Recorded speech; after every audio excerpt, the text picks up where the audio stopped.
Dennis, count to 3 for me. 1, 2, 3.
Well, hello, Hofstra fans, and welcome to our next Q&A here on the Hofstra Pride YouTube channel. We are thrilled tonight to be joined by head wrestling coach Dennis Papadatos. Dennis, how are you? Doing good, Steven. How you doing? Doing great. How are you and how is your family? Family's good. Wife and kids are good. In-laws are good. Not to be, we went through some tragedy in our family. We're recovering pretty well. Mother's doing well, trying to stay there for some of our media ones. But we're doing well, man. It's as well as could be expected in these trying times, right? Absolutely. As long as everyone in your house is being safe, and that's the most important thing, right? For sure. So we're excited to chat with you for the next rough hour about your life, about Hofstra wrestling and everything in between. You ready? Yeah, I'm good. Whatever you need. All right, let's go, Dennis. So you are a two-time alum of Hofstra, and you have had numerous jobs at Hofstra. Yeah. Let's start there. You undergrad at Hofstra. Well, what was it like for you? You are born and raised on Long Island, correct? Yeah. What was it like for you being raised on Long Island and then choosing Hofstra at the time you were ready to choose a college? Well, here's a small thing that a lot of people know, but not as many. I actually went to Lock Haven out of high school. I went to Lock Haven, and then I transferred after 1 year. I redshirted there, and I transferred back home to Hofstra, and I did the rest of my 4 years there. So, and the only reason I went to Lock Haven out of high school, being a Long Island guy, I felt like I didn't accomplish much in high school. I was not what you would consider a recruit. I didn't even place in the county tournament, and most state champs sometimes aren't recruited, and I never placed in the county tournament. So I wanted to prove to everyone that I could be a Division I wrestler, and Lock Haven was the best team in the country that would let me walk on. So I walked on to Lock Haven, redshirted for, I had a good experience, but transferred back home, and it was the best thing that that I ever did, because I really progressed fast when I got back home, being a Long Island guy in my backyard, knowing my surroundings. Hofstra was kind of fresh, and when I got here, I think Tom Ryan was in his third year, and we started making some gains that year. So I felt like as I grew, the program grew, and I really felt connected very, very, very fast.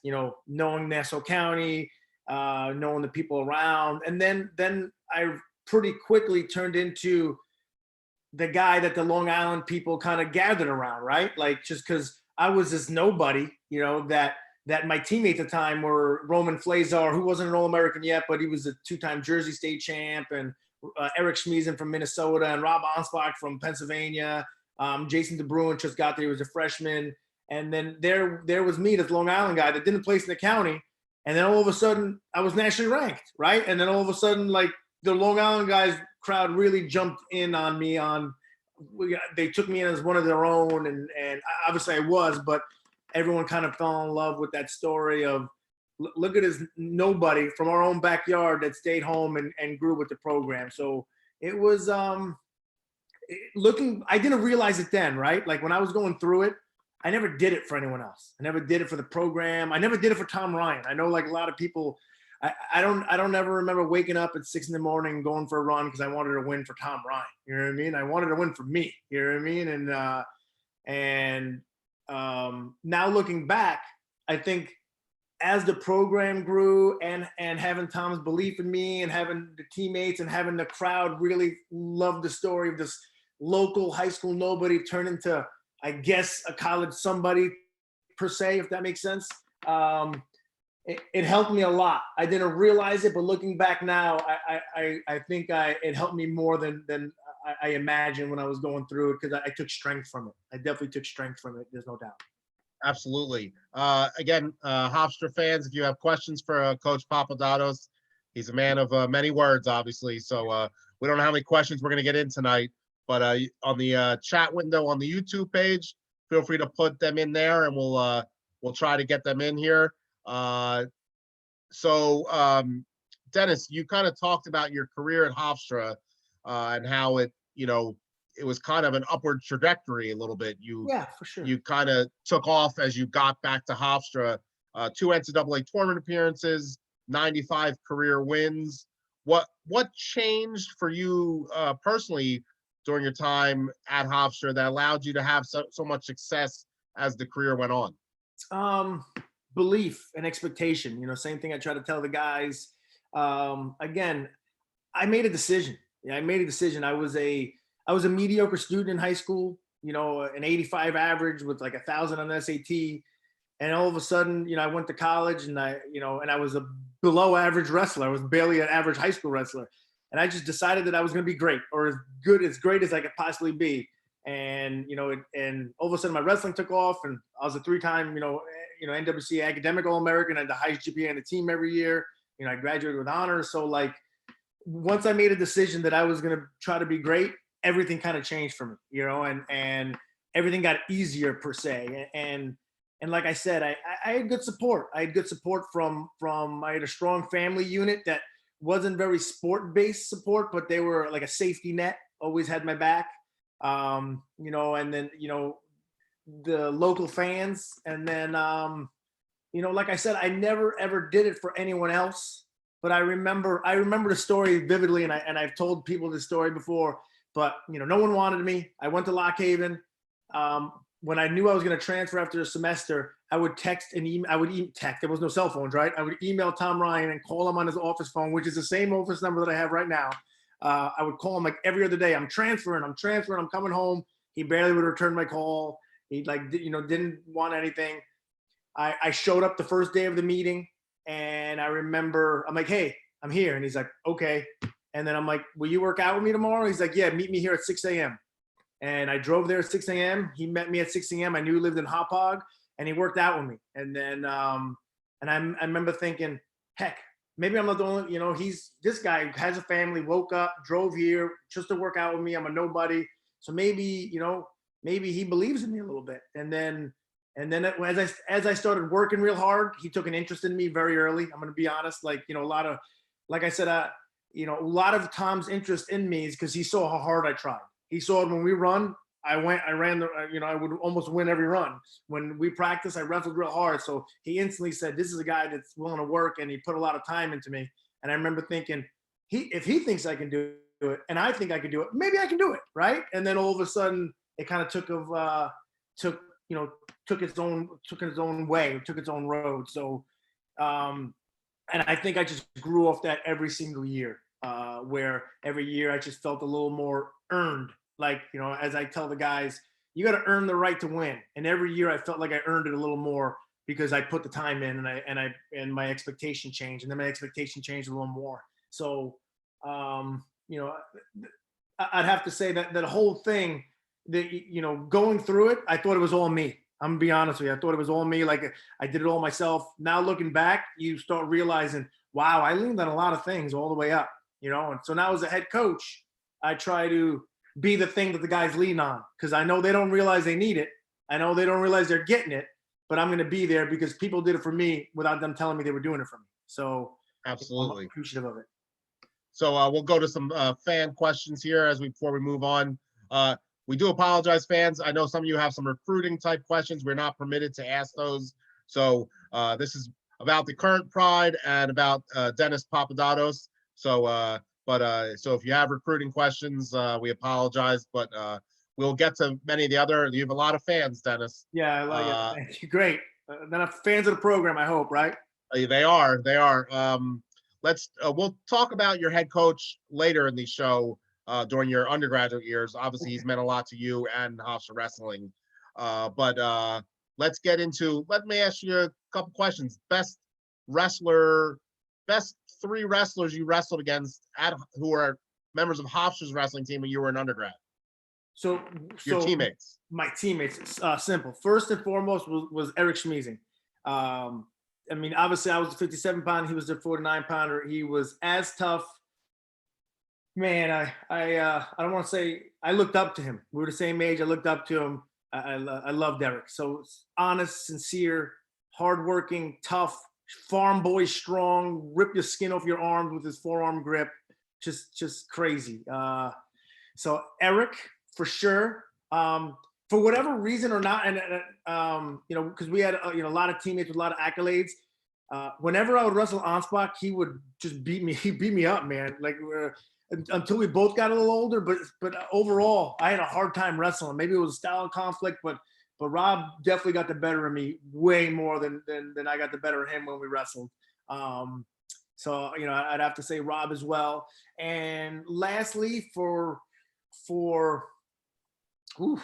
teammates, he was smaller, but I used to love working out with Roman Flazar, who was a 33-pounder. I couldn't believe how good and strong he was for this little 33-pound that I outweighed by 20-something pounds when we were both on weight. And man, he didn't feel like I outweighed him by 20-something pounds. So I'd have to say those three during my teammate years, for sure. And Eric and Roman go down in history of Hofstra wrestling as well. They are all-time greats. Let's touch on this year. We're getting some questions about this year's team. You really had a remarkable season. You went undefeated in the conference, and you really felt, as somebody who's deeply associated with Hofstra athletics, you really felt like you turned a page this year almost. Yeah.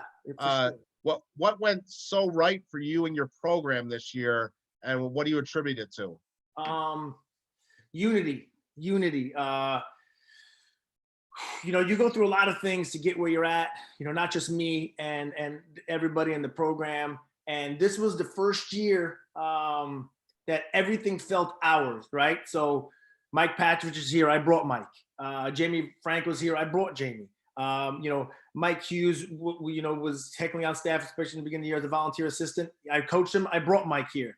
Every single kid on the team, this is the first year that every single kid on the team is a kid that me and my staff recruited and brought on.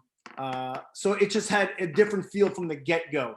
And everyone loved each other, and they bought in. And when they bought in, and they felt like early on, people were fighting for the logo, as I like to say. People were fighting for this more than their name on the back. And when that happens, when times got tough, when we were 1-4, even though we shouldn't have been 1-4, we could argue we should have probably at least been 4-1 when we were 1-4. Looking back on it, I mean, there's no doubt. Everyone looked at it as, we're going to get out of this thing together. And we did. And we rallied back pretty hard. So I would attribute it to everyone being on the same page.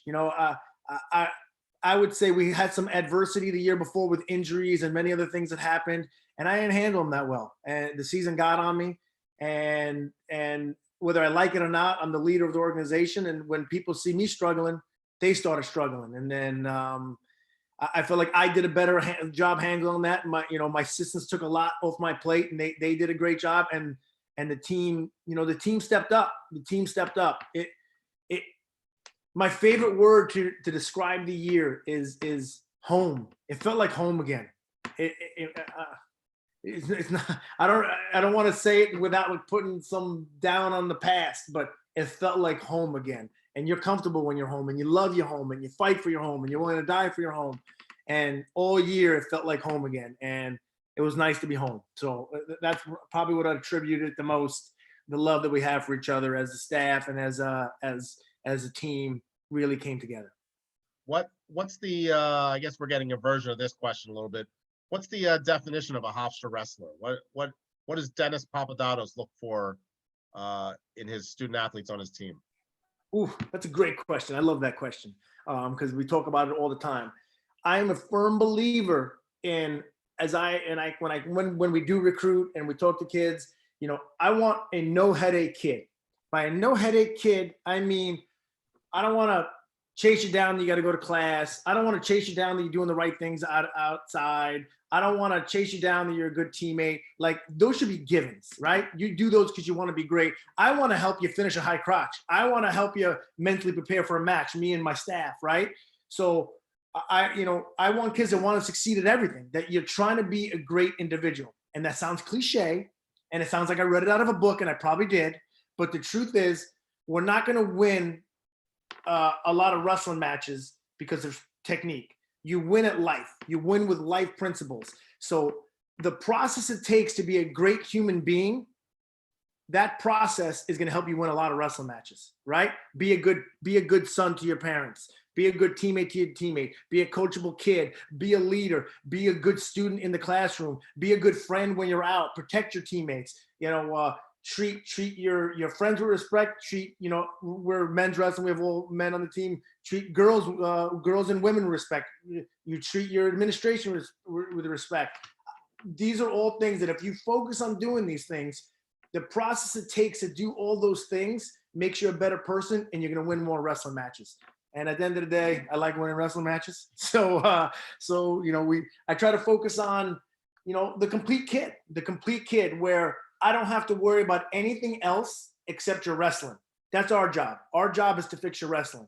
Please take care of everything else so Mike Patridge can go in there and help you finish, and Jamie Franco can work with you, and then we could talk to you before the match. I don't want to say, why aren't you going to class? Like, that should never happen. You're a Hofstra wrestler. We go to class because that's what we do, right? It's what we do. We finished 8th in the nation in Team GPA. I'm mad that we're not number 1. I really thought we might have been number 1 this year. We're number 7 last year. I want to be number 1. I would like to try to be number 1. Drexel beat us. They're in our conference. I'd like to get to number 1, but I'm looking for kids that take care of the intangible things so we can fix their tangible things. A great answer, Dennis. We got a couple of really good ones from the chat window. Again, Hofstra fans, if you have questions for Coach Papadatos, put them in the chat window in the on the YouTube page, and we'll get to them if we have time. At what point? This is a twofold question. At what point in your life did you realize you wanted to be a coach? Ooh. Oh, wow. Not when I was in college, not when I was an athlete. I can tell you that. I remember thinking, again, it's that immature, in the process attitude of, I honestly felt like everything I got, and even though I underachieved on what I felt like I should have done, I felt like it was all me, right? Like I felt like, yeah, listen, I love Tom. When we talked about, I love Tom. I talked to him. He's still like one of my big brother, father figures, but I never did it for him. So like every success I had was like, this was me. I did it. I earned this, and I did it. So I couldn't imagine caring about someone else's career as much as I cared about my own. I just couldn't imagine it. So I'm like, I'm not coaching. Like, I see Tom over here, he's pulling his hair out. You know what I'm saying? I don't want to pull my hair out. I'm going to go in the business world and be a multimillionaire. And that was my plan. And I did not want to coach. So, when I first graduated, I didn't coach. Then I stayed on staff with Tom, and I stayed, and I was like a volunteer assistant. I was a graduate assistant while I was finishing my master's in strength and conditioning, and I was able to coach in the corner and stuff like that. And this sounds cliche because he's even on my staff now, but I remember feeling right away, Mike Patrick came in right after I graduated, right? Like, so I was a fifth-year senior. Mike was a senior in high school. Mike came in, and man, he was a tough, true freshman right out the bat, right out the gate. He was just always willing to scrap and always willing to give it everything he had. And so I used to work out with him a lot because I was a 57-pounder at the time. He was a 57-pounder coming in. So, he was like one of like my little guys at the time, working with him. And so when you start working with someone, you obviously get invested in them. And I remember by the time he was a redshirt freshman, I was more nervous when he would wrestle and other guys that I specifically worked with than I was for my own self because I wanted them to win so bad. And then I started realizing, wow, you actually care more about others than you do yourself. You don't realize when you're going through it, but you care more. So I remember thinking him, and it wasn't just Mike, Mike's on my staff now, so he comes to mind, but Paul Simone, I was real tight with Noel Thompson. I cared about Noel winning. But I just specifically remember being in the corner of the Nebraska dual meet, coaching against Nebraska and Mike in a big match. And I remember feeling, wow, I may want to do this. Like, I felt like I was better at coaching than I was being an athlete. So I'm like, I may want to do this. And then that opened up my mind. That's probably when I made a decision, probably when I was around 23, 24, that it may be something I would look to do as a career. And what was that moment like when you were named the head coach of your alma mater? It was sweet. I made a lot of promises to my wife, and she wanted to come home. She's from Brooklyn. It was a lot of things came full circle, and it was never my goal. It was never my plan. I didn't set up and say, I'm going to be the head coach of Hofstra. I started coaching. I wanted to be a head coach. To be honest, me and Ansbach were the same age. I was, supporter, donor. So I was looking to see where I'd end up I was at UNC Chapel Hill before I came here. I was at Binghamton for years. So I figured where I'd end up. But when the opportunity arose, it felt right. It felt right. It felt home. It's so hard to explain because it's one of those feelings. Like when someone says, well, explain family to me. I don't know. You know what family is, right? You know what it feels like. And that's what it felt like. It felt surreal.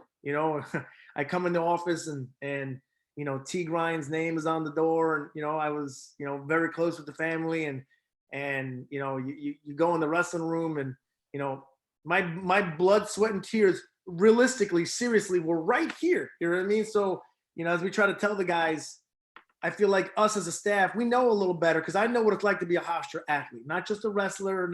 I did it right here in these same rooms. The mats we competed on are right underneath the mats that are there now. So it felt it's good, man. Like you do the right things and life takes care of you sometimes, right? So I think that's absolutely.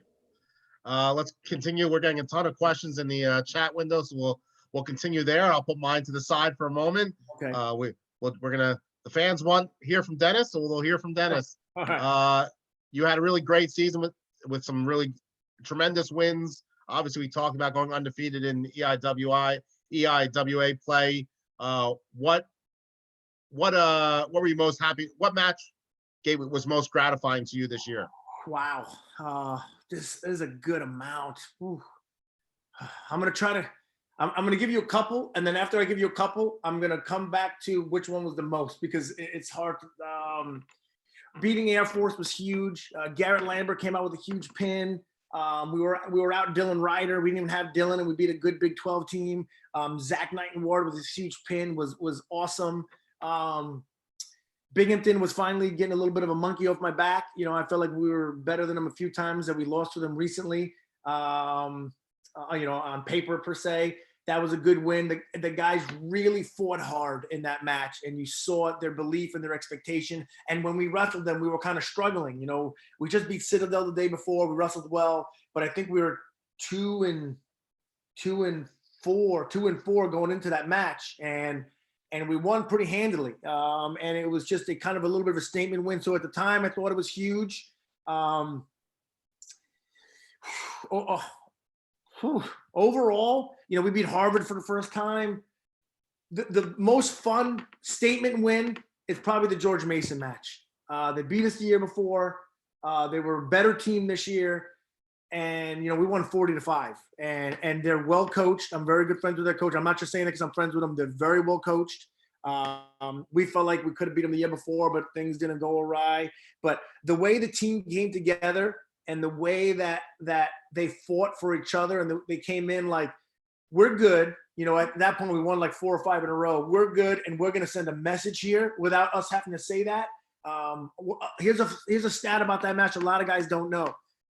Before it happened, right during warm-up, Ricky Stam and Sage Heller are warming up. Ricky takes his face and tries to headbutt Sage's knee, I guess, and splits his mouth open. We're like, is this really happening? They have to take Ricky aside. They actually postponed the dual meet like 10 minutes. Ricky got stitches. They brought a doctor, and Ricky got stitches in his face, sealed up his lip. We started at 157. He was the second matchup. Put stitches in his head, in his mouth, came out. Holden comes out with a huge pin, which I think was arguably the biggest statement pin of the year. And then Ricky comes in with, you know, trying to protect his face, wearing a mask, got stitches that he just got 10 minutes ago to win a big match against a pretty good kid. And then after that, we steamrolled, man. We absolutely, we gave up like two or three takedowns the whole dual meet. So probably the George Mason match, the more I think about it. But beating Harvard for the first time was nice. Yeah, that for sure. Great. So obviously the Hofstra wrestling program is steeped in tradition and has had some incredible wrestlers in its history. We could go down the line and name many. There are two that stand out for different reasons that I wanted to touch on right now. In the program's history, you've had one national champion, Nick Gallo. Yep. And then obviously recently in the last 10 or so years, you've had a All-American that's turned into a UFC champion. Yeah. Can you touch on, obviously for different reasons, but what Nick Gallo means to your program and what Chris Weidman means to your program? Whew. I mean, it's the same thing that I'll jump on them, but same thing that I told guys more recent that Mike Hughes means. Well, we'll get to Mike Hughes later. Don't touch. Sure. But like, you can do it. Like, you know, I tell recruits, you can win a national title here. How do I know? Because we have one, right? We have 30 All-Americans, you know, and Nick's obviously an All-American before he was a national champion. You know, he was not only was he a national champion, he was the OW of the tournament. I don't know if a lot of guys know that. He beat an Iowa guy in the finals. You know, Iowa's pretty good. They've always been pretty good. And he beat him handedly. And he was, like I said, he was an All-American before he was that. And he won the outstanding wrestler of the tournament, which is super hard to do. There's guys that win national titles multiple times and don't have an OW.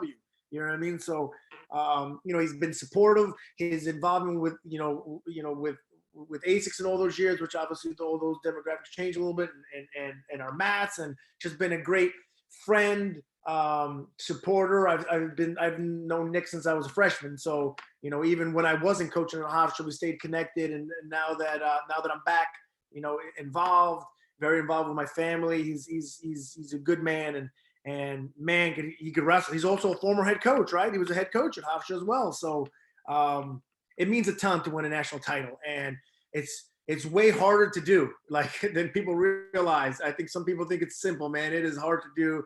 So, and Nick got it done, and he got it done pretty handily, to be honest with you. So it's pretty impressive. And same thing with Chris. You know, Chris is he transferred in from Nassau.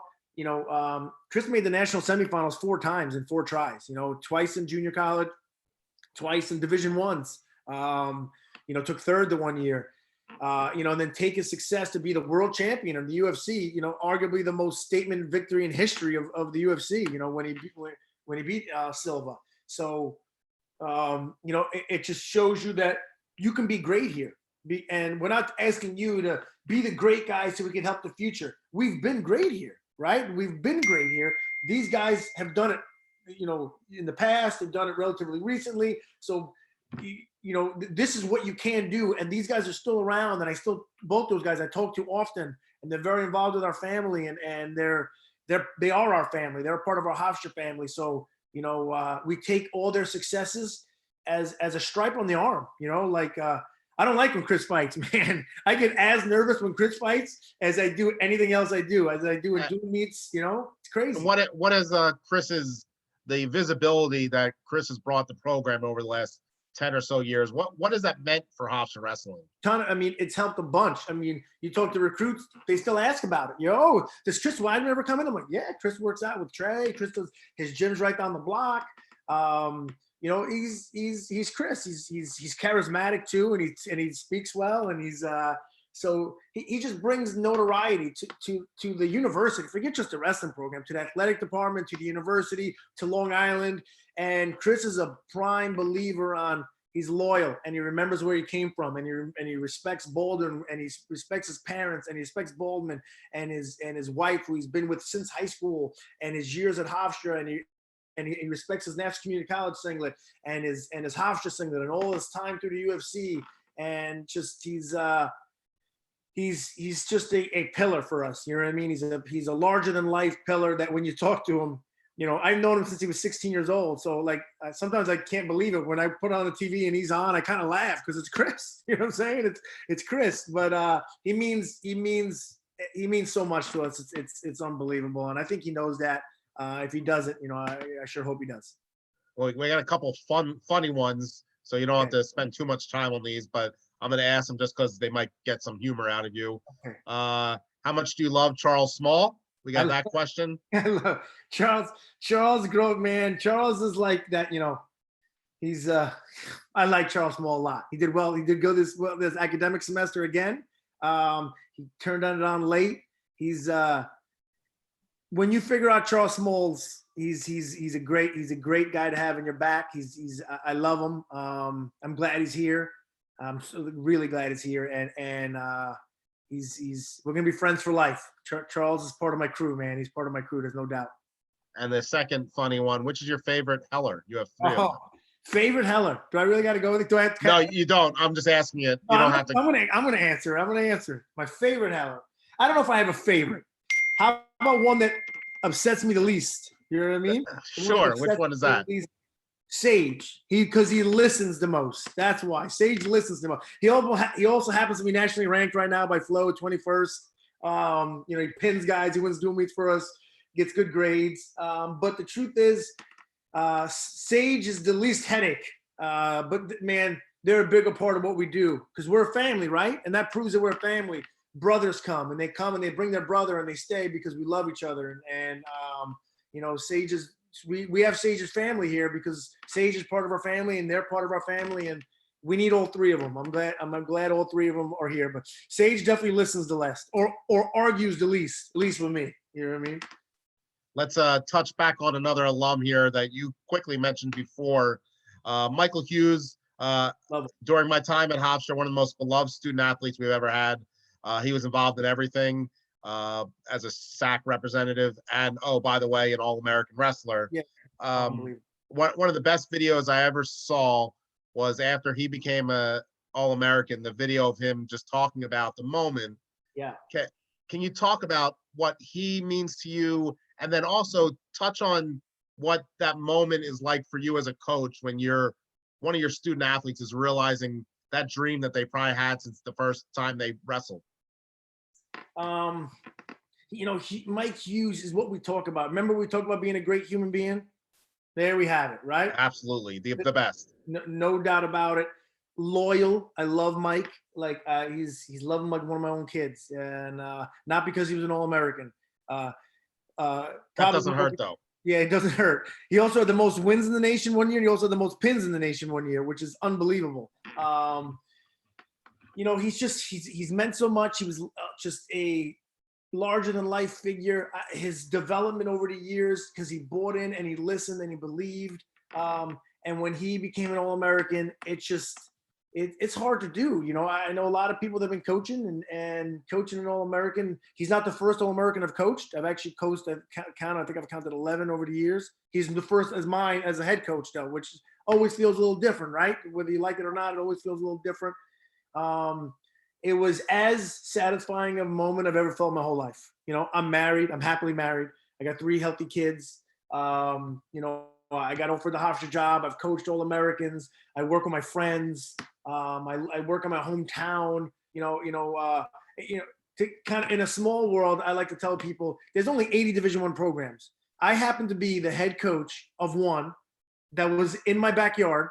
That's my alma mater, that hosted the national tournament while I was the head coach in Madison Square Garden.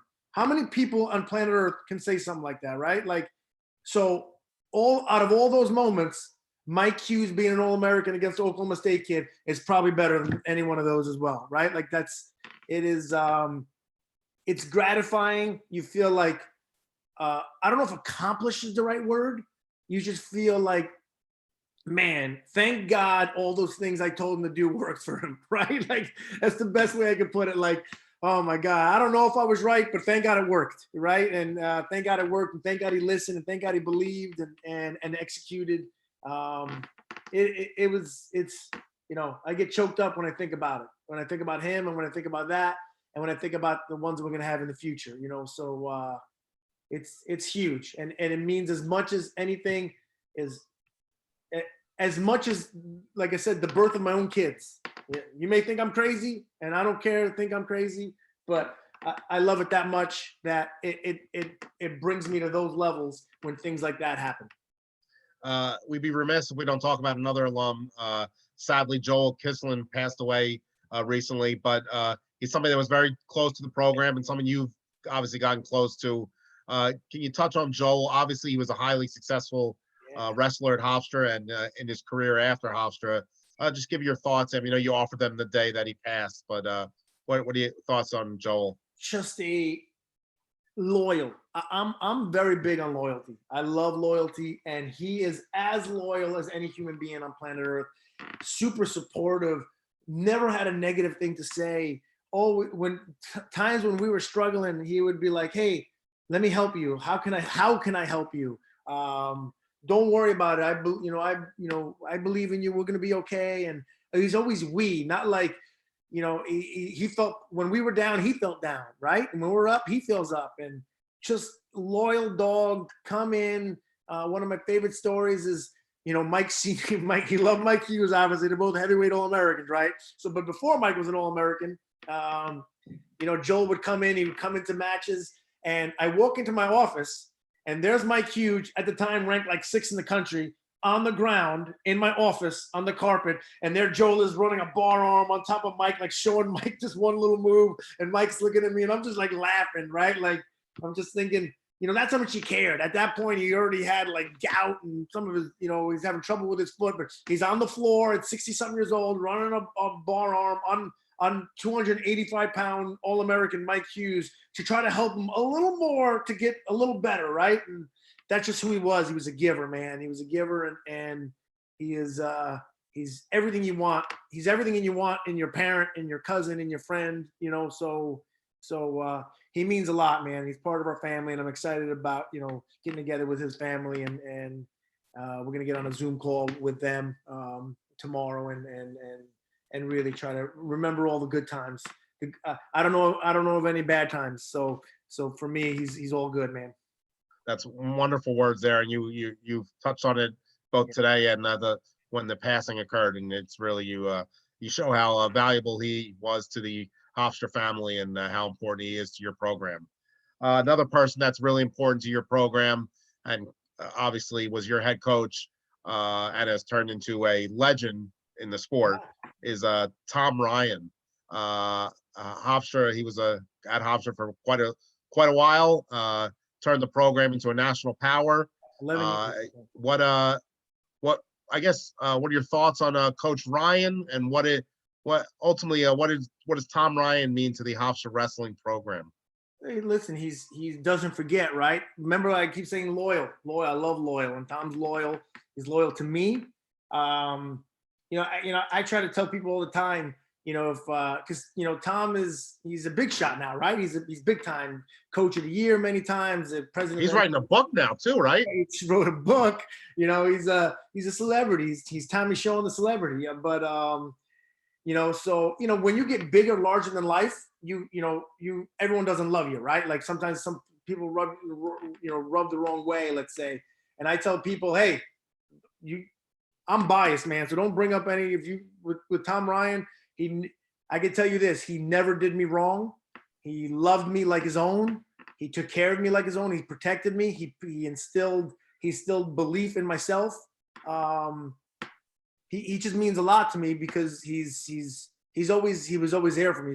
He always had my back when things were getting tough, and things were getting tough at coaching. When things were getting tough as an athlete, he had my back. So he means a lot. And he means a lot to Hofstra Wrestling because he'll be the first one to tell you he couldn't accomplish what he's accomplished now without being in Hofstra Wrestling, right? He'd be the very, very first person to tell you. So, again, there's another, like we said, these superstars that have gone on to great things that we just mentioned a few of them between the Chris Weidmans and the Tom Ryans and the Nick Gallos and there's many others, man, like the Tony Arenas and holy, we have so many people that are CFOs, CEOs, best in their field that came out of Hofstra Wrestling, Hofstra University as well. But because I don't want to get into other coaches that have won national titles, right? We've done that. We've proven that we've done that.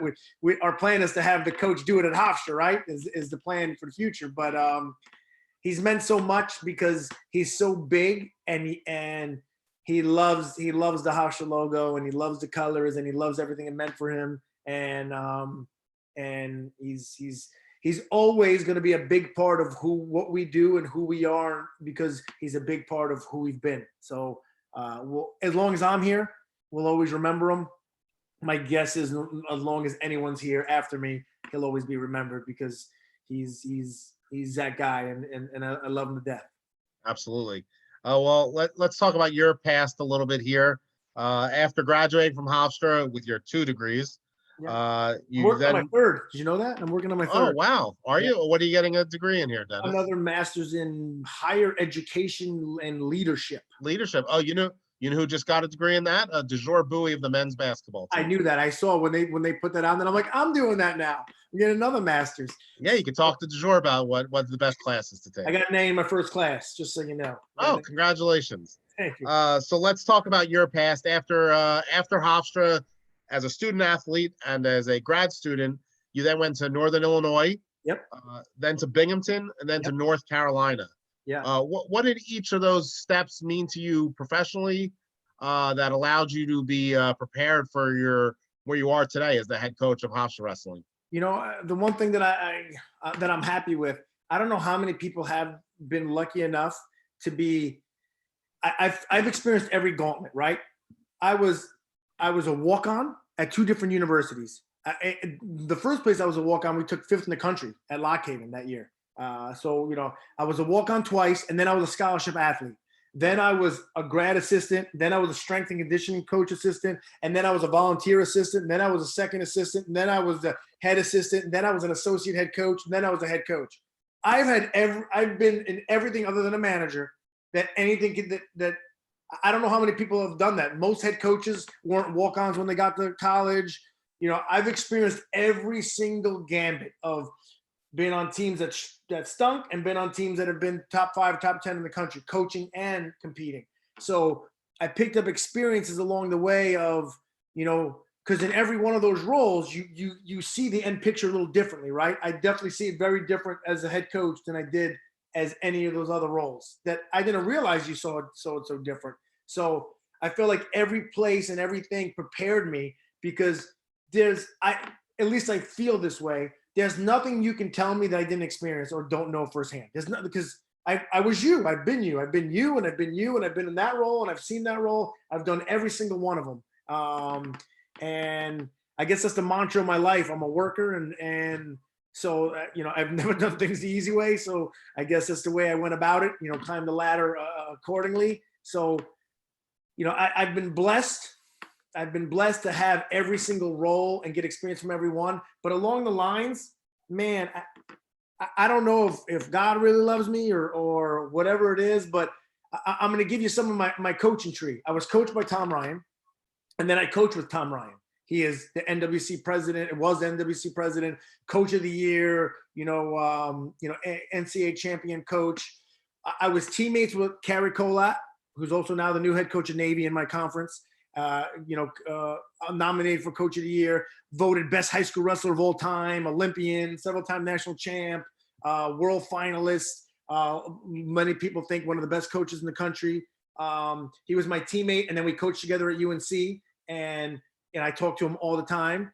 And then when I was at Binghamton, I coached with Pat Papadatos, who's now the president of the NWCA, has been the head coach of who's been the National Wrestling Coach of the Year twice already, has gotten a trophy at the national tournament. They took fourth, and he's my brother. He's my family. And so, I've had some successes and we've grown, but I look back at it as when I have an issue or a problem or a question, I call Tom Ryan, I call Kerry Kolat, I call Pat Papadatos, and some others. I'm very good friends with Teague Moore, with Kevin Ward at Army. And of course, like I said, there's some others, but, that's my tree. That's who I'm around. That's who like I said, I talk to those guys often. I talk to Pat all the time. I talk to Carrie all the time. And like I said, and Tom, whenever I need them, they're there. So I've been blessed, and I did all these things at all these different places. And the guys that I get to call on are arguably the best guys that do it in the country ever. And that's my plan. I want to be the best. I want to be the best. I can say that out loud. I'm not ashamed to say it. My goal is to be the best. My goal is to be the best. And my goal is to have athletes that want to be the best, and Hofstra wrestling to be the best. And I'm fortunate that I've been surrounded and put into position with people that the world thinks is pretty unbelievable at what we do. And I'm glad to call them friends that are family. They're my blood. You know what I mean? So That's awesome. It's good stuff. So a couple fun ones here, because I know Dennis, after now knowing you for a few years. These are non-wrestling type questions. You ready? Okay. We know you're you feel very strongly about these topics. Dennis, who's better, MJ or LeBron? Okay, it's a hard one. I just got to argue with someone else about it. This is what I think, and I'm going to be honest. I love LeBron. I just feel like he gets an unfair shake. And I'm a huge MJ fan. I grew up during the Bulls years, and MJ's unbelievable. This is what I think. First of all, I think Kareem's the GOAT. I feel like Kareem gets no respect. The more I thought about it, the more I looked at it, he's got everything to say that he's the GOAT. I'm going to go off and say Kareem's the GOAT. I think LeBron is overall better. But wow, I do. I have more things. But the intense drive to win, I would probably say MJ's better than LeBron. I would probably say Kareem 1, MJ 2, LeBron 3. But I think LeBron does more things better than MJ does on a basketball court. But if you made me pick one, I'm probably gonna go MJ. He was just more, outstanding, right? Like just more. You would watch and you just like fascinated. So, but I think it's for the people that say that the argument shouldn't be had. I don't even take them seriously to say like he's not even in the same conversation. Well, then I don't respect your opinion because you're clueless if you think that. That's what I honestly think. But it's a hard one, but I would probably say a slight edge on MJ right now. And did you watch The Last Dance? Yeah, everything, of course. Awesome. I'm an MJ fan, man. I'm just a realistic one. I don't get bought into the MJ political propaganda that everyone falls for, that they forget to mention any of the negatives or the not so unbelievable highlight reel stuff. I loved it. It was awesome. It was inspiring, right? It was inspiring. Yeah, absolutely. MJ's an man. To see his drive as a athlete is unlike any human, I think, probably in the world. I 100% agree with you. And that's why I give him the slight edge over LeBron. I think Yeah. LeBron is overall more facets, but because he has that, man, it's hard to beat that will. He just refuses to lose, right? Just refuses to lose. And that's special. Your favorite professional sports team is?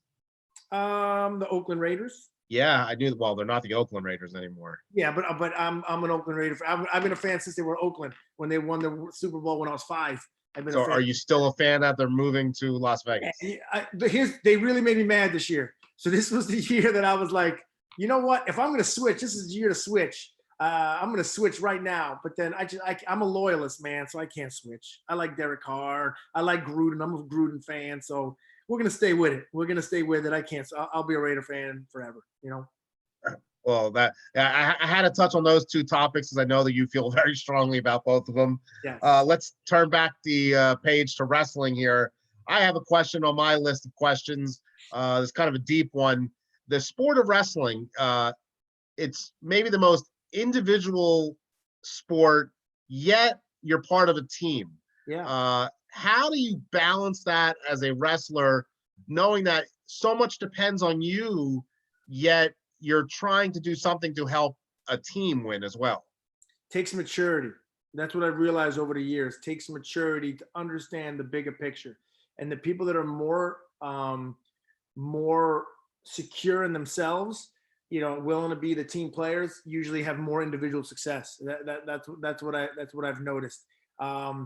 You got to the spotlight's always on. You're always by yourself, right? So you got to take it on the chin. You got to be willing to go out there. You got to be willing to go out there fearless, and you got to be willing to go out there to be on the spotlight. You're always taking the game-winning shot, right? You're always taking the game-winning shot because, like I said, you're on the mat all by yourself, and knowing that it greatly affects everyone else, you know, on your team. It's just it's a very humbling feeling. And you know, I was obviously an athlete in other sports, but looking back, there's not much like getting your hand raised. There's not much like it, man. There's really not like, it's just not much like it. It's if you never experienced it, it's hard to say. And you know, I played, you know, high school football at the time. It meant everything. We were pretty good. Lost the national county championship game. I was captain. Loved it. Devastated when we lost. Loved it when we won. But still not the same as winning. And it just has a different feeling of self-satisfaction. And going on being the match that wins the dual meet for your team is like, it's euphoria. I can't even explain it, but it definitely takes a level of maturity.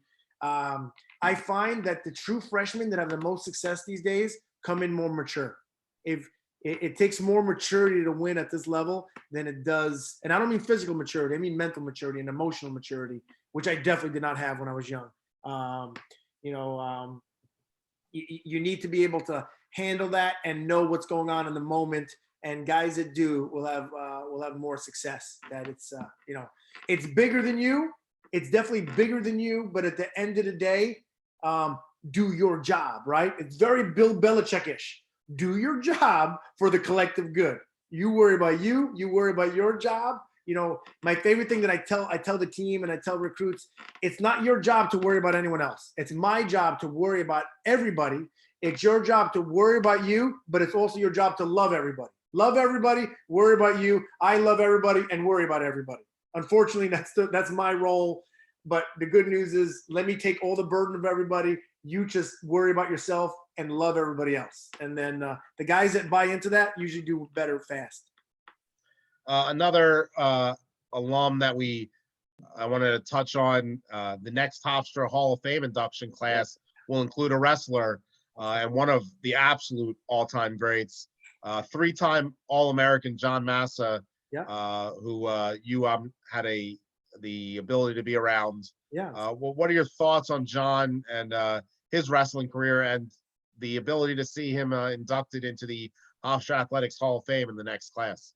He's I was going to mention him. I figured you were going to get to him, so I let him out to give you the honors of bringing him out. But Thank you, Yeah, he was my teammate for a year when he's 1 year old, 1 year older than Mike Patrovich. When he was a true freshman, I was a fifth year senior.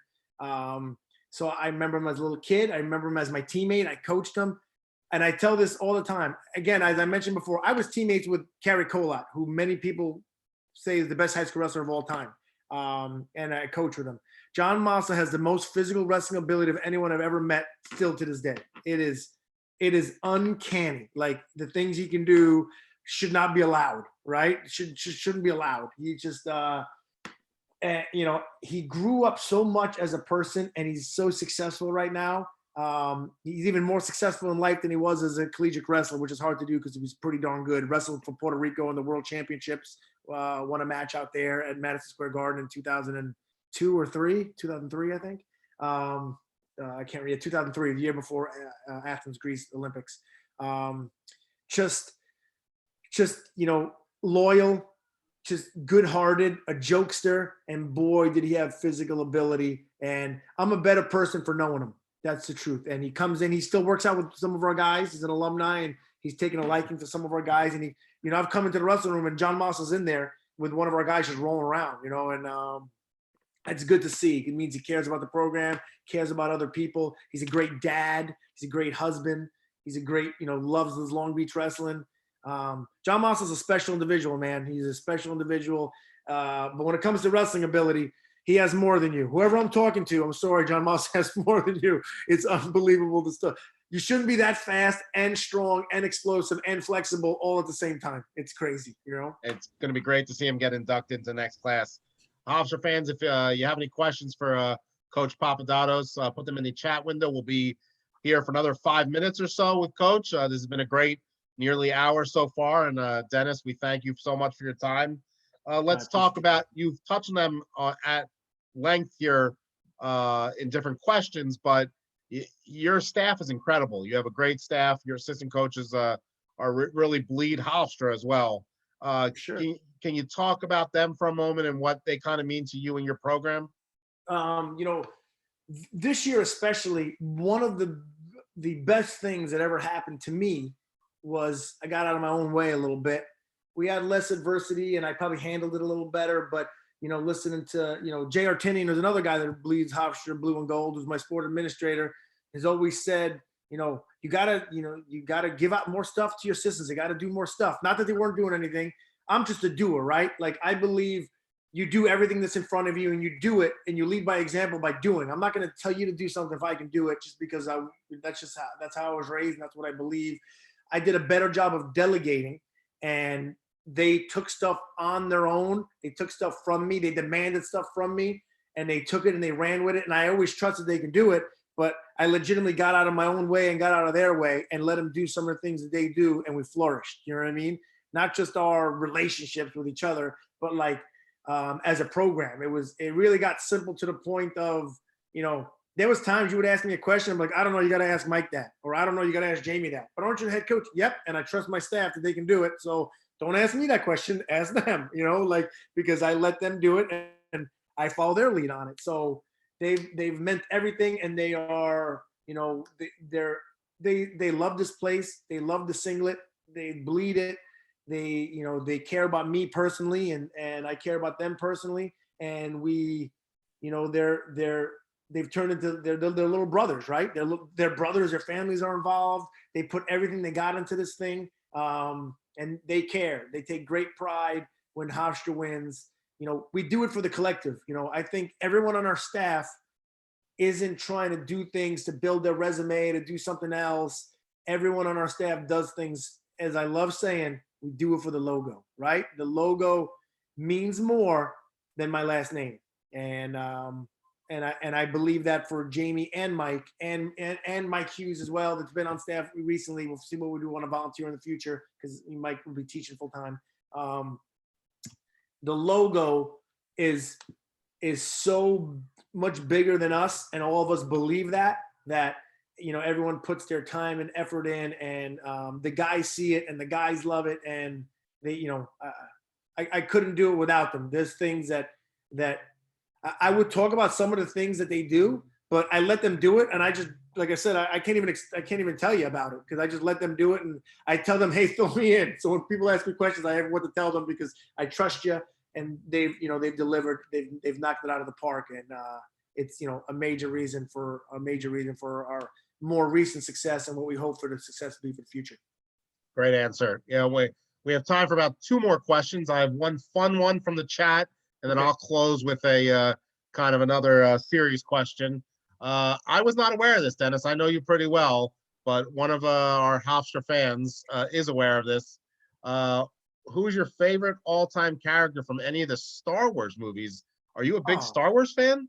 Oh, you didn't know that? I have a Star Wars poster right there. Star Wars Lord. poster right there in my office. I'm not a fan. I'm not a fan. It's a life, man. I love it. I mean, it's easy. It's simple. It's Luke Skywalker. Luke Skywalker is it for me. It will always be it. I can't stand the movie The Last Jedi because of how they treated Luke, and I still can never get over that movie. But I still bought it on DVD the day it came out and Blu-ray. I have to own it, even though I have Disney Plus. But Luke Skywalker, no question, hands down. Luke is the Don Quixote of literature. If you ask me, I'm a big Luke Skywalker fan. Wow, that was the shortest answer you've ever given on a question, too. So you feel very strongly about that one. It was Luke. Let's end on this one, Dennis. You've been great for an hour, and we've just touched the hour mark. When we've talked about Hofstra wrestling a lot, you've talked about what family that means to you. Let's literally talk about your family. Married, 3 kids. Yeah. What has that family meant in terms of as you've grown as a person and as a coach, and how important have they been to what you're doing here at Hofstra and your home? They're a part of it. I know people say that, but they're a part of it. Like, I don't shut it off. As I think you know me well enough, I don't shut Hofstra Wrestling off. I don't work 9 to 5. I don't say it's Memorial Day, I can't take this recruiting call. I don't do it. Not because I want to. Yes, I want to win, but it's just it's part of who I am, and my family's a part of that. It's how they identify with me. My wife is, as I keep saying, loyal and tough and hardworking are my favorite traits, and my wife is all that. She's followed me everywhere. She's never complained. She's just been unbelievably supportive. She's a grand slam of a human being. As I say all the time, I married out of my league. I don't deserve her. And I know, like I say, people say that stuff all the time, but in the grand schemes of the world, my wife is a way better human being than I am. And thankfully, she's the mother of my kids. And my kids, I'm blessed, man. I'm blessed. I got the people I've been around, the people I chose to be around, the people that God put in front of me, the people that I married, my staff. Like I said, for me, it doesn't differentiate because so many of them are part of my family, and my kids, my wife, I have a son, I have a daughter and 2 sons, and they mean everything to me, and so does Hofstra Wrestling. So the good news is they never get in the way. My wife has never complained once that I had to make a recruiting call at 9 o'clock at night. Never complained once that I had to get on the road. Never said, "Oh, you're never here. This is never." 0 times. Go do what you got to do. I understand because I see how important it is to you. And she loves it. She cries in the lows and she cheers in the highs, right? And she's supportive at the highs and the lows. So, cliche, you couldn't do it without her. Yeah, I can't. I don't think I could. Like I said, and my kids identify with it as well. And my little guy said he's gonna. Even though my little guy says he's gonna go win a national title for either Kerry Colette or Pat Papalizio. I don't know why. I don't know why he doesn't want to do it at Hofstra. But he likes to mess with me a little bit. But they keep me grounded, right?